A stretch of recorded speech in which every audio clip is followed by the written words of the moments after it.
بسم اللہ الرحمن الرحیم۔ ایک دفعہ کا ذکر ہے کہ ایک نکاح پوش بزرگ زمانہ جاہلیت میں عرب کے کسی علاقے کے بادشاہ تھے۔ یہ پہلے عشق مجازی یعنی عورتوں اور لڑکوں کے عشق میں مبتلا تھے اور بہت اچھے شاعر بھی تھے۔ حکومت اور ملک کے حریص تھے۔ جب اللہ تعالیٰ کے عشق حقیقی نے ان کے دل پر اثر کیا تو حکومت و سلطنت تلخ اور کڑوی معلوم ہونے لگی۔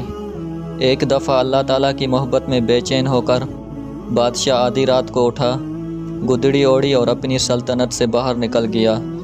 دل میں عشق الہی کی آگ پیدا ہو چکی تھی۔ سلطنت کا شور و غل محبوب حقیقی یعنی اللہ تعالیٰ کی یاد میں رکاوٹ بن رہا تھا۔ آخرکار پیمانہ صبر چھلک گیا۔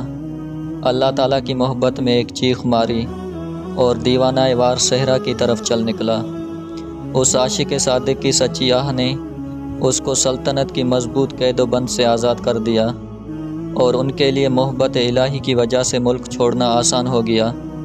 چنانچہ اللہ تعالیٰ کے ساتھ عشق حقیقی نے اس بادشاہ کو تخت و تاج سے بیزار کر کے آدھی رات کو جنگل کا راستہ اختیار کرنے پر مجبور کر دیا۔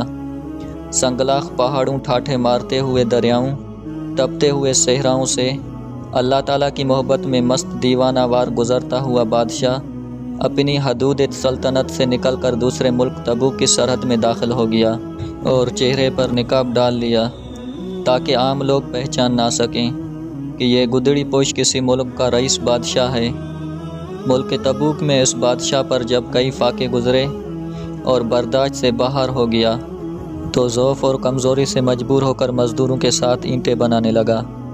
عام حالات میں اگرچہ چہرے پر نقاب پڑا رہتا تھا، لیکن جب کبھی ہوا کے جھونکوں سے نقاب ہٹ جاتا تو شاہی چہرے کا رعب اور جلال مزدوروں پر ظاہر ہو جاتا۔ آخرکار مزدوروں میں تذکرے ہونے لگے کہ یہ نقاب پوش کسی ملک کا سفیر یا کسی سلطنت کا بادشاہ معلوم ہوتا ہے۔ رفتہ رفتہ یہ خبر ساری سلطنت میں مشہور ہو گئی اور تبوک کے بادشاہ تک بھی پہنچ گئی۔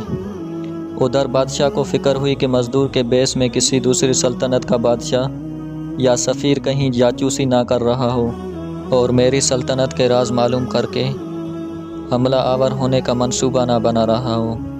تحقیق کرنی چاہیے کہ آخر ماجرا کیا ہے۔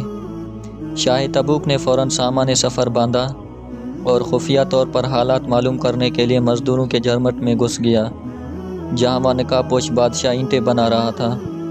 بادشاہ نے اس کے علاوہ تمام مزدوروں کو دور ہٹا دیا اور اس کا نقاب اٹھا دیا۔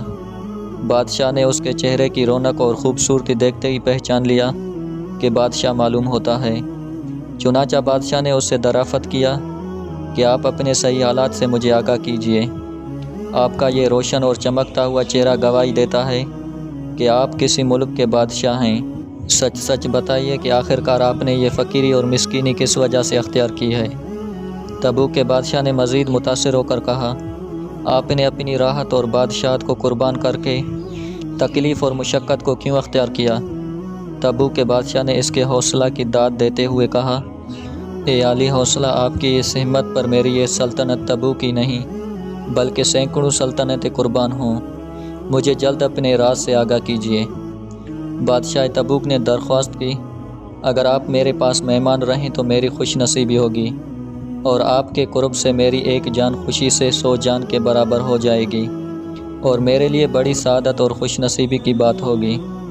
اس طرح بہت سی ترکیبوں سے تبوک کا بادشاہ فقیری کے لباس میں چھپے ہوئے بادشاہ سے دیر تک باتیں کرتا رہا تاکہ اس کا راز کھل کر سامنے آ جائے، لیکن راز و نیاز کی گفتگو کی بجائے اس نقاب پوش بادشاہ نے تبوک کے بادشاہ کے کان میں محبوب حقیقی اللہ تعالیٰ کے درد و عشق کی نہ جانے کیا بات کہہ دی کہ اسی وقت یہ بادشاہ تبوک بھی عشق الہی سے دیوانہ ہو گیا اور وہ بھی اپنی سلطنت کو ترک کر کے اس نقاب پوش بزرگ بادشاہ کے ساتھ رہنے کے لیے تیار ہو گیا۔ آدھی رات کو یہ دونوں بادشاہ اس ملک سے نکل کر کسی اور سلطنت میں چل دیے تاکہ مخلوق پریشان نہ کرے اور دل کی فراغت کے ساتھ محبوب حقیقی اللہ تعالیٰ کی یاد میں مشغولی نصیب ہو۔ یہ دونوں بہت دور تک چلتے رہے یہاں تک کہ کسی تیسری سلطنت میں داخل ہو گئے۔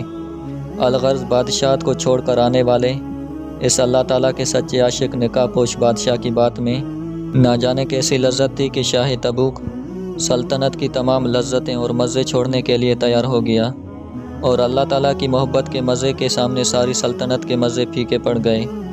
اس قصے سے ہمیں سبق ملتا ہے کہ اس دنیا کی تمام لذتوں کے خالق اللہ تعالیٰ کے عشق و محبت کی لذت ایسی لذت ہے کہ ساری دنیا کی لذتیں اور مزے اس کے سامنے کچھ بھی حیثیت نہیں رکھتے۔